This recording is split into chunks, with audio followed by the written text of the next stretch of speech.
Elif Shafak, Sophie mon amour, chapitre 1, Ella. Northampton, 17 mai 2008. Les oiseaux chantaient devant la fenêtre de la cuisine en cette douce journée de printemps. Par la suite, elle se rejoint la scène si souvent que, plutôt qu'un fragment du passé, il lui sembla que le moment se prolongeait, qu'il se produisait quelque part dans l'univers. Ils étaient tous assis autour de la table pour un déjeuner tardif ce samedi après-midi. Son mari se servait des pilons de poulet frit, son mets favori. Avi frappait son couteau et sa fourchette sur la table comme des baguettes sur une batterie, et sa jumelle Orly tentait de calculer combien de bouchées de quel aliment elle pouvait ingérer sans mettre en péril son régime à 650 calories par jour. Jeannette, en première année d'université au Mount Holyoke College, tout près de chez eux, semblait perdue dans ses pensées, tandis qu'elle étalait du fromage blanc sur une tranche de pain. À la table, il y avait aussi tante Esther, venue leur apporter un de ces fameux 4/4, puis qui était finalement restée déjeuner. Bien que submergée de travail, Ella ne semblait pas encore prête à quitter la table. Ces derniers temps, ils n'avaient partagé que peu de repas en famille, et elle considérait qu'ils avaient là une merveilleuse occasion de renouer le contact. « Esther, Ella vous a-t-elle annoncé la bonne nouvelle ?» demanda David. « Elle a trouvé un boulot formidable. Elle avait beau détenir une licence en littérature anglaise et aimer la fiction, elle n'avait pas fait grand-chose dans ce domaine depuis l'université, à part éditer quelques articles pour des magazines féminins, participer à des clubs de lecture et écrire à l'occasion des critiques de livres pour des journaux locaux. C'était tout. À une époque, elle aspirait à devenir une grande critique littéraire, mais elle avait tout simplement accepté le fait que la vie la conduise ailleurs, la transformant en une maîtresse de maison assidue avec 3 enfants et des responsabilités domestiques sans fin. Elle ne s'en plaignait pas. Être mère, épouse, promeneuse de chiens et maîtresse de maison l'occupait suffisamment. Elle n'avait pas besoin de devoir gagner sa vie en plus. Bien qu'aucune de ses amies féministes du Smith College n'ait approuvé ses choix, ni n'ait compris qu'elle se satisfasse de son rôle de mère au foyer, elle était reconnaissante que son ménage puisse se le permettre. Avait-elle jamais abandonné sa passion pour les livres ? Non. Et elle se classait dans la catégorie des lectrices voraces. Quelques années plus tôt, les choses avaient commencé à changer. Les enfants grandissaient. Ils exprimaient clairement qu'ils n'avaient plus autant besoin d'elle. Se rendant compte qu'elle avait trop de temps libre et personne avec qui le passer, elle avait envisagé de chercher un travail. David l'avait encouragée, mais ils avaient beau en parler et en reparler, jamais elle ne s'engageait quand des occasions se présentaient, et quand elle le faisait, on cherchait toujours quelqu'un de plus jeune et de plus expérimenté. De crainte d'être rejetée encore et encore, elle avait tout bonnement abandonné l'idée de retravailler. Pourtant, en mai 2008, les obstacles qui l'avaient jusque-là empêchée de trouver un emploi disparurent soudain. 2 semaines avant son 40e anniversaire, elle se retrouva lectrice pour une agence littéraire de Boston. C'était son mari qui lui avait trouvé cette grâce, cette place grâce à un de ses clients, ou peut-être une de ses maîtresses. « Oh, rien d'extraordinaire, se hâta d'expliquer Ella. Je ne suis que lectrice à temps partiel pour un agent littéraire. » David montra sa détermination à ne pas la laisser se dévaloriser. « Allez, dis-leur que c'est une agence très connue, » insista-t-il. Comme elle ne rebondissait pas, il continua son panégyrique. « C'est une entreprise prestigieuse, Esther. Tu devrais voir les autres assistants. Des garçons et des filles tout juste sortis des meilleures universités. Elle est la seule à reprendre le travail après avoir été mère au foyer pendant des années. Est-ce qu'elle n'est pas admirable ?» Ella se demanda si, tout au fond de lui, son mari se sentait coupable de l'avoir écartée d'une carrière prometteuse ou de l'avoir trompée. Ces 2 explications furent les seules qui lui vinrent à l'esprit pour justifier cet enthousiasme délirant. Tout sourire, David conclut « C'est ce que j'appelle avoir du cran, du chutzpah. Nous sommes tous très fiers d'elle. C'est une femme de valeur, elle l'a toujours été, dit tante Esther. Au ton sentimental de sa voix, on aurait pu croire qu'Ella avait quitté la table et était partie pour de bon. Tous la regardèrent avec amour. Orly, pour une fois, parut s'intéresser à autre chose qu'à son apparence, et son jumeau à vie ne la gratifia pas d'une de ses remarques cyniques. Elle s'efforça d'apprécier ce moment de gentillesse, mais elle ressentait un épuisement qu'elle n'avait jamais connu auparavant. Elle pria en secret pour que quelqu'un change de sujet de conversation. Jeannette, son aînée, dut entendre sa prière, car elle intervint soudain. « Moi aussi, j'ai de bonnes nouvelles. » Toutes les têtes se tournèrent vers elle, rayonnantes d'espoir. « Scott et moi avons décidé de nous marier, » annonça-t-elle.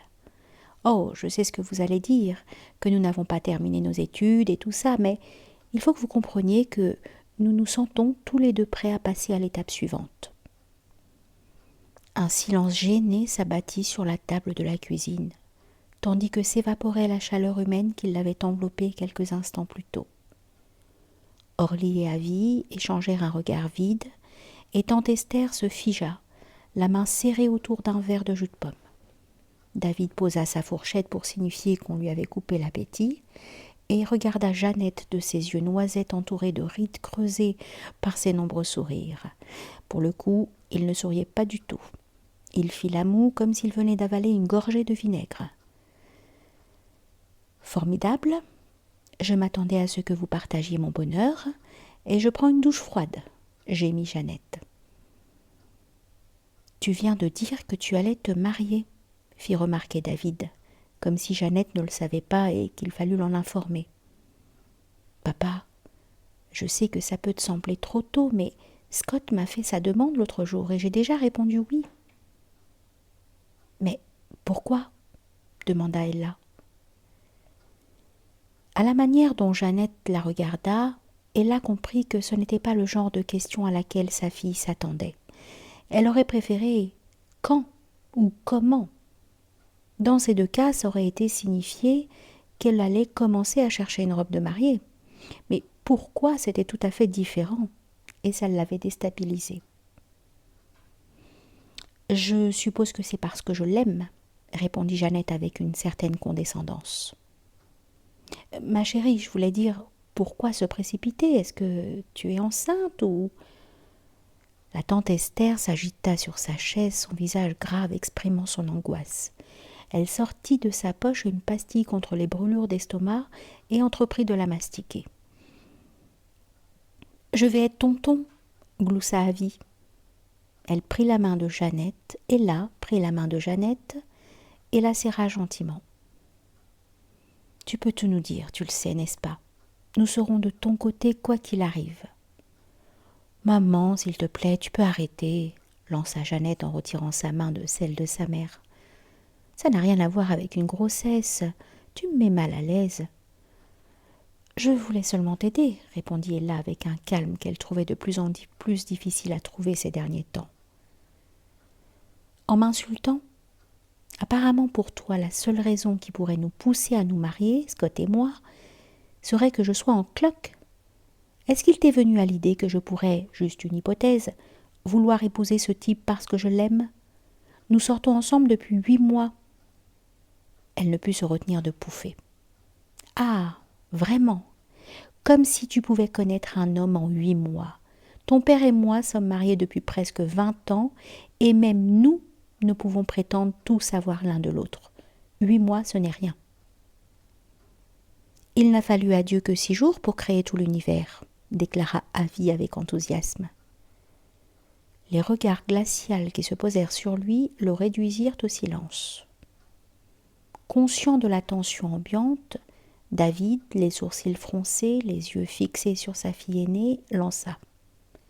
« Chérie, ce que ta maman essaye de te dire, c'est que sortir avec quelqu'un et l'épouser sont 2 choses tout à fait différentes. Mais enfin, papa, est-ce que tu croyais qu'on allait juste sortir ensemble pour le reste de nos jours ?» Elle rassembla tout son courage. « Je vais être franche. Nous espérions que tu trouverais mieux que lui. Et tu es trop jeune pour t'investir dans une relation qui t'engage pour la vie. Tu sais ce que je crois, maman, dit Jeannette d'une voix si atone qu'elle était méconnaissable. Je crois que tu projettes tes propres peurs sur moi. Ce n'est pas parce que tu t'es mariée trop jeune et que tu avais déjà un bébé à mon âge que je vais commettre la même erreur. Elle rougit comme si on l'avait giflée. Elle ressentit au fond d'elle sa grossesse difficile qui avait abouti à la naissance prématurée de Jeannette. Le nourrisson puis le bébé l'avaient tant épuisée qu'elle avait attendu 6 ans avant de retomber enceinte. « Ma chérie, nous étions heureux pour toi quand tu as commencé à fréquenter Scott, » risqua David pour tenter une autre stratégie. « C'est un gentil garçon, mais qui sait quel sera ton état d'esprit quand tu auras ton diplôme ? Tout pourrait te paraître très différent alors. » Jeannette feignit d'approuver par un hochement de tête presque imperceptible, puis elle demanda « Est-ce parce que Scott n'est pas juif ?» Incrédule, David leva les yeux au ciel. Il avait toujours été fier de son ouverture d'esprit, de la manière dont, en père cultivé, il évitait les remarques sur la race, la religion ou le genre dans cette maison. Jeannette ne lâcha pas le morceau. Elle se tourna vers sa mère. « Est-ce que tu peux me regarder dans les yeux et me dire que tu formulerais les mêmes objections si Scott était un jeune juif appelé Aaron ?» Il y avait de l'amertume et du sarcasme dans sa voix. Ella craignit que sa fille ne nourrisse d'autres sentiments plus négatifs encore. « Ma chérie, je vais être tout à fait honnête avec toi, même si ce que je te dis risque de ne pas te plaire. Je sais combien c'est merveilleux d'être jeune et amoureuse, crois-moi. Mais épouser quelqu'un d'un milieu différent est un défi de taille. En tant que parents, nous voulons être certains que tu fais le bon choix. Et comment sais-tu que ton choix est ce qui me convient le mieux ? » Cette question désarçonna Ella. Elle soupira et se massa le front comme si elle sentait venir une migraine. « Je l'aime, maman. Est-ce que ça ne signifie rien pour toi ? Est-ce que ce mot te rappelle vaguement quelque chose ?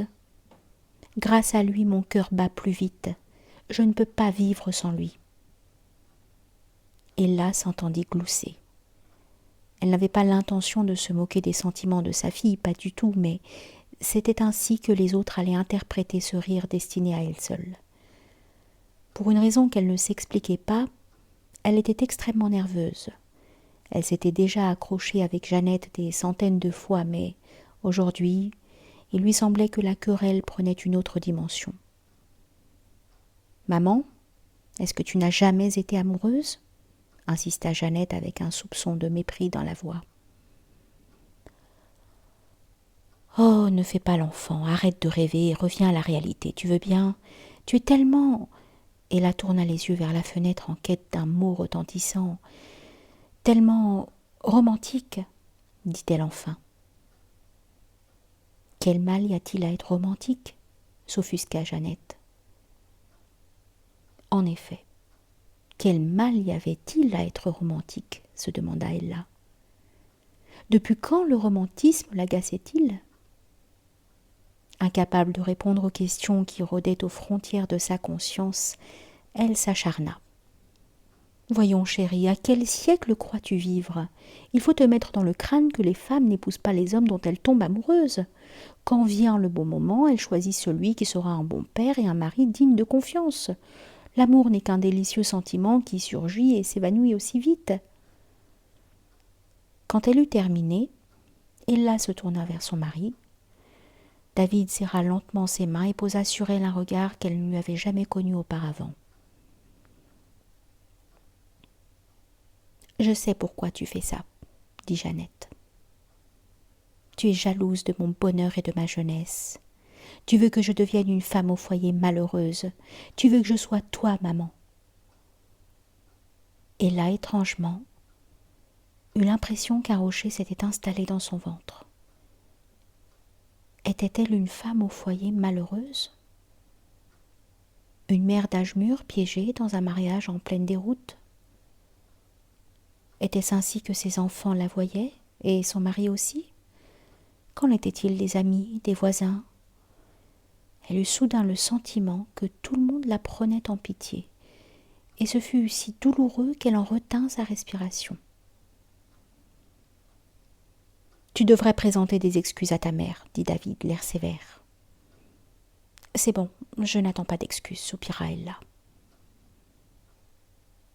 Jeannette adressa un sourire narquois à sa mère, repoussa sa chaise, jeta sa serviette sur la table et sortit de la cuisine.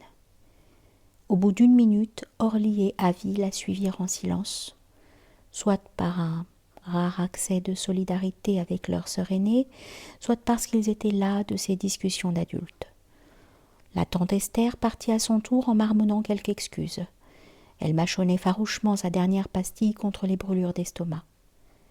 David et Ella restèrent seuls à table, un malaise occupant l'espace entre eux.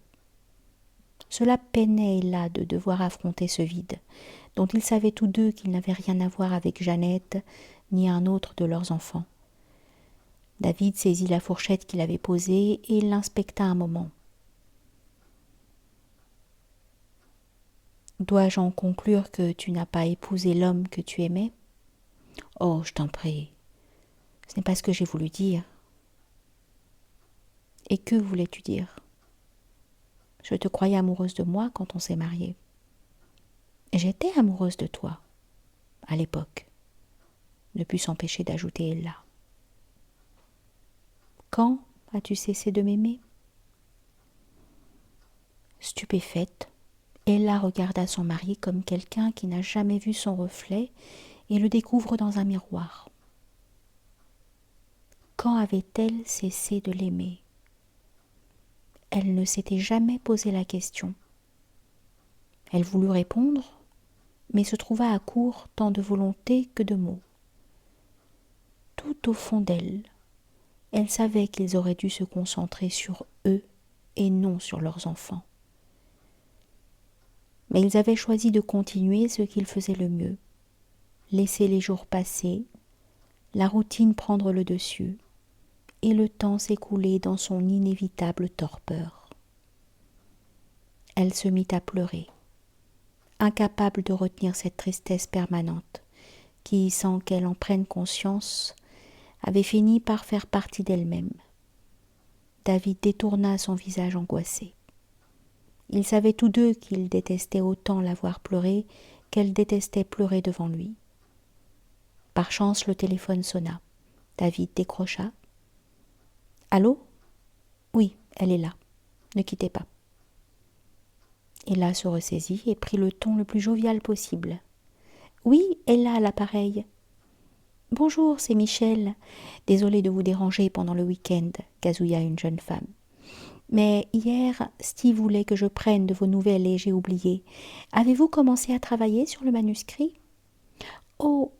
soupira Ella en se souvenant soudain de la tâche qui l'attendait. Son premier travail à l'agence littéraire était de lire un roman d'un auteur européen inconnu. On attendait d'elle qu'elle rédige un rapport détaillé. « Dites-lui de ne pas s'en faire, j'ai commencé la lecture, » mentit Ella. Michel, ambitieuse et déterminée, n'était pas le genre de personne qu'Ella voulait se mettre à dos dès son premier travail. « Oh, très bien, » dit la jeune femme. « Comment c'est ?» Ella resta un instant silencieuse, sans savoir quoi dire. Elle ne savait rien du manuscrit, sauf qu'il s'agissait d'un roman historique, centré sur la vie du célèbre poète mystique Rumi, dont elle avait appris qu'on l'appelait le Shakespeare du monde islamique. « Oh, c'est très mystique », gloussa Ella dans l'espoir de couvrir son ignorance sous une plaisanterie. Mais Michel était d'humeur sérieuse. « Bien, » dit-elle froidement. « Je crois qu'il faut vous y mettre. Ça pourrait vous prendre plus longtemps que vous ne croyez, d'écrire un rapport de lecture sur un tel roman. » Il y eut des murmures lointains et la voix de Michel se perdit. Ella l'imagina en train de jongler simultanément avec plusieurs tâches, parler à un collègue, vérifier son courrier électronique, lire une critique d'un de ses auteurs, prendre une bouchée de son sandwich thon salade et se vernir les ongles, le tout en lui parlant au téléphone. « Vous êtes toujours là ?» demanda Michel 1 minute plus tard. « Oui. »« Bien. Écoutez. C'est de la folie ici. Il faut que je vous laisse. N'oubliez pas que vous devez rendre votre copie dans 3 semaines. »« Je le sais, » dit brutalement Ella pour avoir l'air déterminé. « Je ne serai pas en retard. » En vérité, Ella n'était pas du tout certaine de vouloir évaluer ce manuscrit. Au début, elle avait été enthousiaste et confiante, tout excitée d'être la première à lire un roman inédit d'un auteur inconnu, de jouer un rôle aussi minime soit-il dans leur destin, mais elle n'était plus certaine de pouvoir se concentrer sur un sujet aussi étranger à sa vie réelle que le soufisme, ni sur une époque aussi lointaine que le XIIIe siècle. Michel dut déceler son hésitation. Y a-t-il un problème ? Ne recevant pas de réponse, elle insista. « Écoutez, vous pouvez me dire ce qui ne va pas. » Après un court silence, Ella décida de lui dire la vérité. « C'est juste que je ne suis pas certaine d'être dans le bon état d'esprit ces temps-ci pour me concentrer sur un roman historique. Je veux dire que Rumi et tout ce qui l'entoure m'intéressent beaucoup, mais ce sujet m'est étranger. Peut-être pourriez-vous me confier un autre texte, vous savez, quelque chose qui me parlerait davantage. » C'est une approche tout à fait biaisée. Vous croyez mieux aborder des livres dont vous savez quelque chose ? Pas du tout. Ce n'est pas parce que nous vivons ici que nous ne pouvons éditer que des romans qui se passent dans le Massachusetts. Ce n'est pas ce que j'ai voulu dire, protesta Ella. Immédiatement, elle se rendit compte qu'elle avait prononcé cette phrase bien trop souvent cet après-midi. Elle regarda son mari pour voir si lui aussi l'avait remarqué, mais l'expression de David était difficile à déchiffrer. « La plupart du temps, nous devons lire des livres qui n'ont rien à voir avec nos vies, » continua Michel. « Ça fait partie du boulot. Cette semaine, justement, j'ai fini de travailler sur le manuscrit d'une Iranienne qui tenait un bordel à Téhéran et qui a dû fuir le pays. Aurais-je dû lui dire d'envoyer plutôt son manuscrit à une agence iranienne ? » « Non, bien sûr que non, » marmonna Ella, qui se sentait aussi bête que coupable. « Est-ce que relier les terres lointaines et les cultures étrangères n'est pas une des forces de la bonne littérature ? » « Bien sûr. Bien, oubliez ce que j'ai dit. Vous aurez mon rapport sur votre bureau avant la date limite, » concéda Ella. Elle détestait Michel pour l'avoir traitée comme si elle était la personne la plus ennuyeuse au monde, et elle se détestait pour avoir permis que cela lui arrive. Formidable.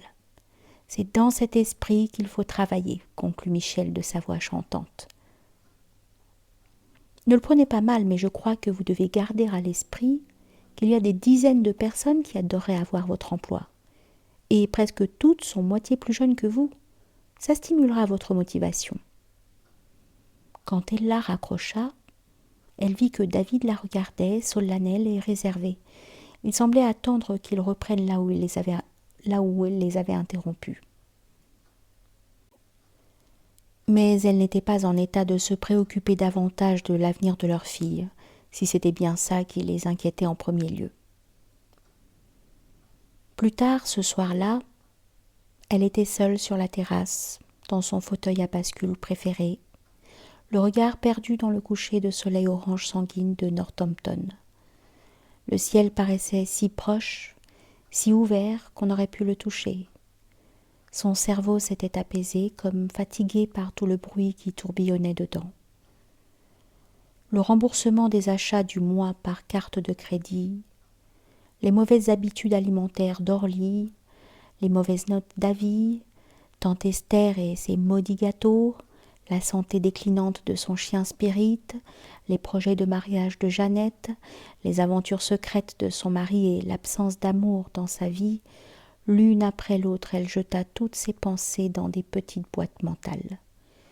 C'est dans cet état d'esprit qu'elle sortit le manuscrit de son enveloppe et le prit à 2 mains, comme pour le soupeser. Le titre du roman était écrit sur la couverture à l'encre indigo. Doux blasphème. On avait dit à Ella que personne ne savait grand-chose sur l'auteur, un certain A.Z. Zahara qui vivait en Hollande. Il avait envoyé son manuscrit d'Amsterdam, accompagné d'une carte postale représentant un champ de tulipes de couleur rose, jaune et violette stupéfiante. Au dos, il avait indiqué d'une écriture délicate « Chère madame, cher monsieur, bonjour d'Amsterdam. L'histoire que je vous envoie se déroule au XIIIe siècle à Konya, en Asie mineure. Mais je crois sincèrement qu'elle traverse les pays, les cultures et les siècles. J'espère que vous aurez le temps de lire Doux blasphème, un roman historique et mystique sur le lien exceptionnel qui lie à Rumi, le plus grand poète et le chef spirituel le plus révéré de l'histoire de l'islam. Et Shams de Tabriz, un derviche inconnu et peu conventionnel, objet de scandale et de surprise. Que l'amour vous accompagne toujours et puissiez-vous être toujours entouré d'amour. A.Z. Zahara. Elle comprit pourquoi cette carte postale avait piqué la curiosité de l'éditeur. Mais Steve n'avait pas le temps de lire un écrivain amateur. Il avait donc passé l'enveloppe à son assistante Michel, qui l'avait transmise à sa nouvelle assistante. C'est ainsi que Doux blasphème était arrivé entre les mains d'Ella. Elle ne pouvait pas encore savoir que ce ne serait pas n'importe quel livre, mais celui qui changerait sa vie. Le temps de le lire, et sa vie serait réécrite. Elle l'ouvrit à la première page. Il y avait une note sur l'auteur. A.Z. Zahara vit à Amsterdam avec ses livres, ses chats et ses tortues, quand il ne voyage pas autour du monde. Doux blasphème est son premier roman et très probablement son dernier. Il n'a pas l'intention de devenir romancier, et il n'a écrit ce livre que par admiration et amour pour le grand philosophe mystique et poète Rumi et son soleil bien-aimé Shams de Tabriz. Elle laissa ses yeux descendre vers la dernière ligne de la page, et là elle lut quelque chose qui lui parut étrangement familier. Car en dépit de ce que disent certains, l'amour n'est pas un doux sentiment qui surgit et s'évanouit aussi vite.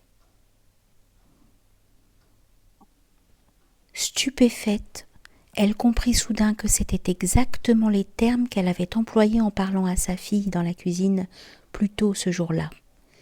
Elle resta un long moment immobile, frissonnant à l'idée de quelque force mystérieuse dans l'univers, à moins que cet auteur, qui qu'il soit, ne pût l'espionner. Peut-être avait-il écrit son livre en sachant d'avance qui allait le lire en premier. Cet auteur l'avait à l'esprit, elle, comme lectrice. Pour une raison inconnue, Ella trouva l'idée à la fois troublante et excitante.